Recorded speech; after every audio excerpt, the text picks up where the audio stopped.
Hi, guys, and welcome to episode number 3 of the Tempered podcast. I apologize for my voice sounding a bit hoarse right now. I am sick, but I'm showing up because I said that I would. This is how you build respect for yourself. So, this episode is on discipline, the 5 lessons that I have learned. Most people talk about discipline like it's punishment, about force, about white knuckling your way through the routine, through the speech, through whatever it is that you're trying to do. When we think of discipline, we think of rigidity. Wake up at the same time, do the same thing every single day. But really, this episode is about what discipline has taught me so far in my journey. Now, keep in mind, I'm just a regular dude who's trying to grow and expand to become the best version of myself. And I'm trying to basically just film it and bring forth my lessons so that you guys can maybe gain some insight into your own life. Lesson number 1: start small or you don't start at all.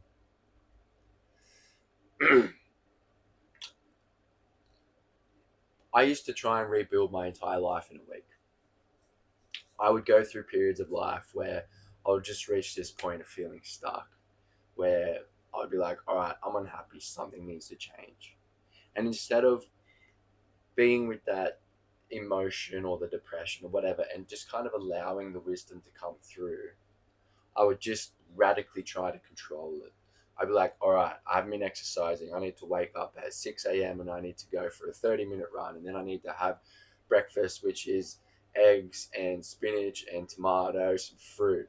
And then I'm going to go to work. And then I'm going to come home and I'm going to do 2 hours of stretching. And then I'm going to read 30 minutes of this Jordan Peterson book. And then I'm gonna sit down and I'm gonna enjoy maybe one episode of a TV show that I'm liking, and then I'm gonna set a timer for 90 minutes, and I'm just gonna put on some light, gentle music and some candles, and I'm just gonna stretch for 90 minutes. I'm gonna go to bed and wake up and do it all again. Fucking ridiculous, but that's the reality of how I perceived discipline to be. What I realized through that was that it's not sustainable. I would max out at a week and then I would just feel so much resistance to it. I would feel fucking terrible. Even though all these things I was doing was good, I felt flexible in my body. I felt mobile. I felt a little bit more stable.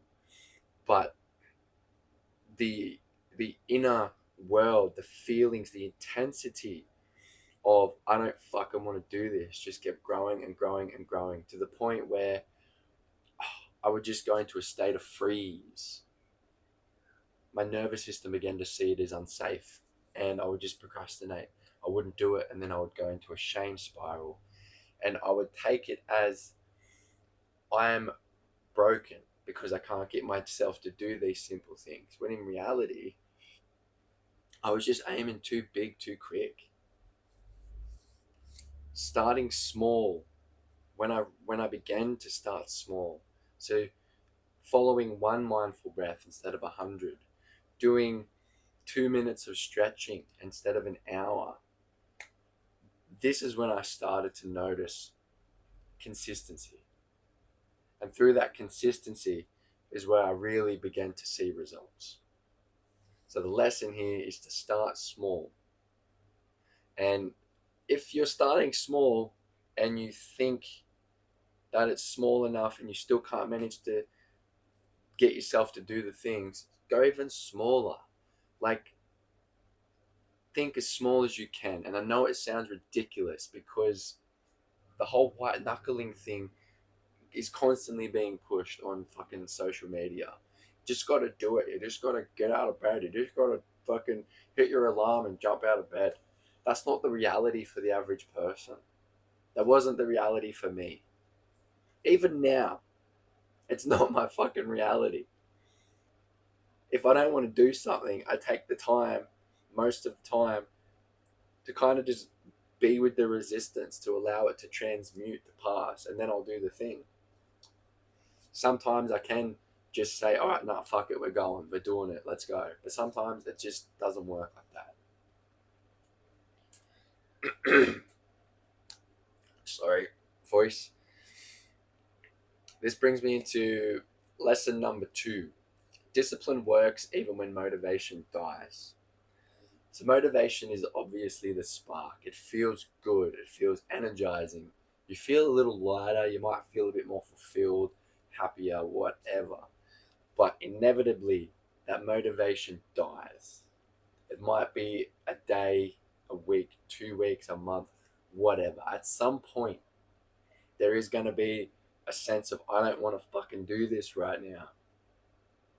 And that is what makes or breaks your progress. That is where most people fall off. Tying it back into number 1, if you can't do the whole fucking thing, then reduce it. Like, that is one way to get past that initial bump of like, I don't want to do it. Make it smaller, because then what you find is that if you're reading a book, right, and your goal is to read 10 pages a day, and you're just like, all right, now I'm going to read one sentence. Naturally, you reading that one sentence, like, it becomes easier to open the book and read it, and then you're like, oh, okay, yep, another sentence, before you know it, you've still hit your 10-page goal. You just brought down the pressure. That made it easier for you to access. You overcame your procrastination by lowering the fucking standard, and you still reach the outcome. Again, this is like how consistency happens, and this is discipline. Like, this is one of the lessons that I've learned. But yeah, for me, like, I used to be at a point where I would only train if I felt like training. I would only work on my diploma if I felt like working on it. I would only get out of bed at a certain time. I would only, my feelings carried how I showed up in my life.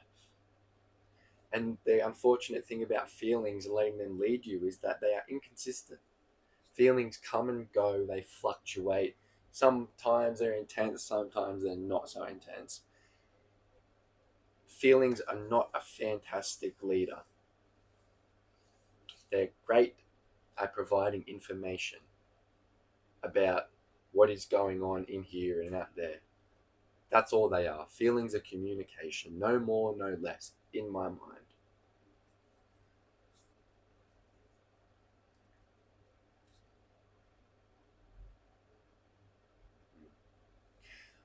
Lesson number 3. The voice in my head is not the truth. Obviously, we all have, or actually, no, there are people out there who do not have any chatter. Whether they do or they don't, their experience says otherwise, I don't know. But there are people who say they don't have a voice in their head. That's cool. But I've got it. I've got many voices, and oftentimes they're chirping. You go to do your workout, and it's like, it's too hot. You're feeling tired. You're a bit crook. You're a bit sick. You need a break. You've worked hard today. Take your foot off the gas. It's that voice that's constantly trying to keep you where you are. Not because it hates you, but because it's a part of you that's trying to keep you safe. Because what is known gives us a sense of safety, even if it's not leading us to where we want to go.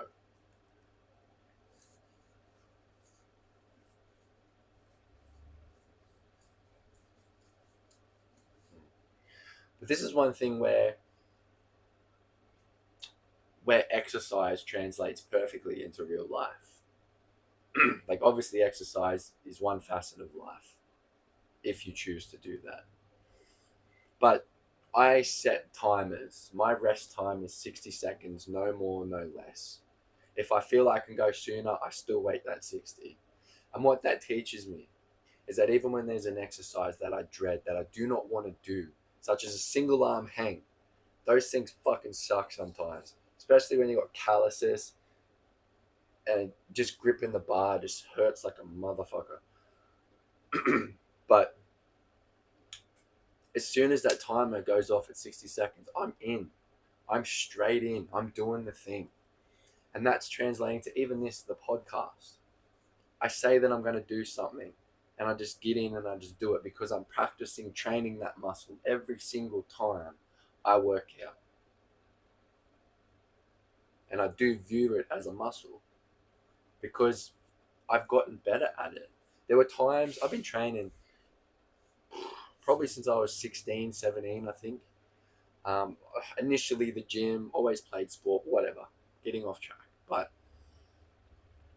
I never used to be so stringent with rest times. I would do a set and then I would go talk to my mates for like 3 to 5 minutes and then I'll do another set. I'd be in the gym for 2.5 hours. When now I work out at home, I've built a pull-up bar at the back. I just get in and I just do it. So I know that having that set timer in the workout, and know that it helps in other areas of life because I was that way and now I'm this way by doing the thing. I hope I'm not rambling too much, honestly. I find doing this so enjoyable. It's really good.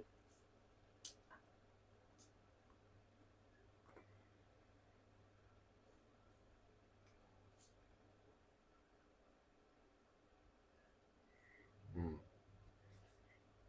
So one thing I learned from realizing that the voice in my head was not that it was just noise.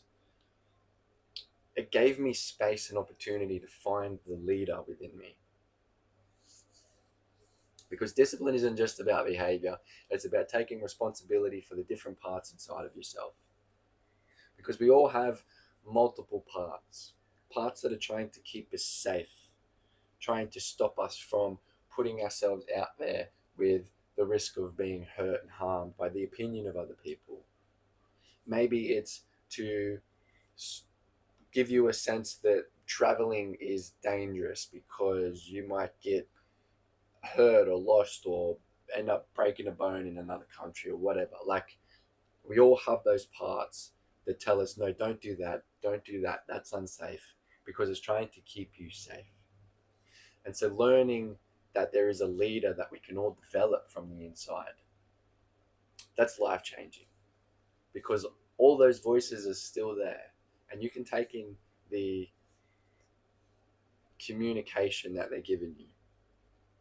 But then you get to decide, okay, I'm going to be wary because that's making a good point or whatever. So lesson number 4 is leadership starts internally.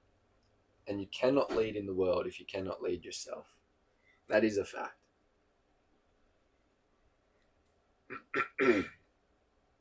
The more consistently I show up, the more something inside me shifts. And it translates into my work as well. I no longer question and wait for people to guide me, to tell me what to do, to validate me. I just decide and I do what I'm going to do no matter what.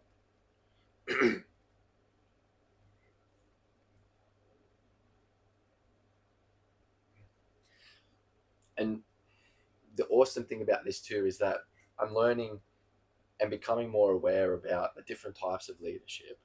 So I've been in workplaces, for example, where the leadership type is quite toxic. It's very much do this, do that. And if you break out of those lines at all, you get your head torn off. But then there's the kind of leadership that offers empowerment, offers confidence, offers praise and recognition. And those are the ones that create good work environments. And it's the same inside. You can beat yourself into the ground, tell yourself to get up, pussy, do another one, or fucking go for a run, or go talk to that person, or go and apply for that job. At the end of the day, if you're talking to yourself like shit, you're gonna feel like shit. And then you're kind of setting yourself up to try and prove something for yourself. It's almost like you're trying to win your own love. But when when you speak to yourself kindly with compassion, you feel good. It's light. It's joyful. And that doesn't mean that you're not firm with yourself. It just means that the language that you use, you're not beating yourself down, you're lifting yourself up. And that again will enhance the rest of your life. So, lesson number 4, leadership starts internally, and then it will naturally expand into the rest of your life.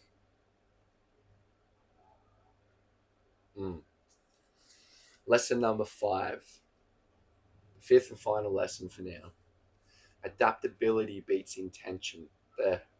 Adaptability beats intensity every time. Perfection destroys consistency. Adaptability builds it. For years, I chased perfect routines, perfect habits, perfect execution, and every time I'd slip, I'd fall straight into shame and give up. Tying it back into what I said at the start, the truth hit me slowly that discipline requires adaptability. It comes back to the every other lesson. You can say, all right, I'm going to get up at 6 a.m. every day and I'm going to do the hour and I'm going to do this and I'm going to do that. But life inevitably comes into the picture, right? It's not, life is not perfect. It's not linear in the sense that this day's good, this day's better, this day's better. It's like this. It's a fucking roller coaster. And so, especially if you've got responsibilities like kids and pets and things like that, you might wake up at 6 a.m. You might wake up at 5:30 before your 6 a.m. alarm because your kids have woken up. Discipline requires adaptability. We might have to lower the length of the session that we're doing today. We might have to go to the grocery store, unfortunately, and buy some fruit instead of stopping off at McDonald's. Like, whatever it is. I don't have a lot of examples running to my mind right now. But whatever it is, you have to make it easy for you to do. If you're so rigid with what the goal is for you to hit in terms of the habit, then you're not a robot. You're not a robot. That's what I'm getting at. And it's important to be able to have like a bare minimum that you work towards. So just for another example, I've said it previously with the breath and everything, but every single morning I set my alarm, I get up, right? I don't get up at my alarm every day. My alarm is set actually with some Jim Rohn um, motivation, it's called. So basically, my alarm goes off and I just lay there listening to him, and then I get up and then I go straight out to the back step. I face the sunrise and I do some stillness, some mindfulness meditation, a bit of breathing, and I just be. The goal for me is not to do 10 minutes of meditation, 10 minutes of breathing, whatever. I have the things that I have, the Jim Rohn motivation, the mindfulness breathing. I get up and I just do them. And then when I start to feel a bit of resistance, I allow myself to experience the resistance. And then when I've had enough, I just get up and I go. And that is me being adaptable. That is me being not rigid. Whatever the opposite of rigid is, flexible. That would be good. That is me being flexible. And that's allowed me to maintain this habit consistently for weeks now. I'm confident I'll be doing this for months because I don't have the expectation of I'm going to wake up and I'm going to do this. I'm going to wake up and I'm going to, if I follow one breath, that's good enough. If I go out, I just stand on the back step, I even just look at the sunrise, that is good enough because it is still a moment of stillness. So discipline requires adaptability. So basically, what I've learned, discipline isn't isn't punishment, it isn't pressure, and it isn't perfection. It's leadership, it's momentum, and it's choosing the smallest step that moves you forward even when your mind argues. This is the kind of discipline that builds character, identity, and honestly has built me up as a man. So I hope that it can do the same for you, man or woman, whomever you are. So that's the end of this episode. Thank you for tuning in. Um, I'll see you in the next one.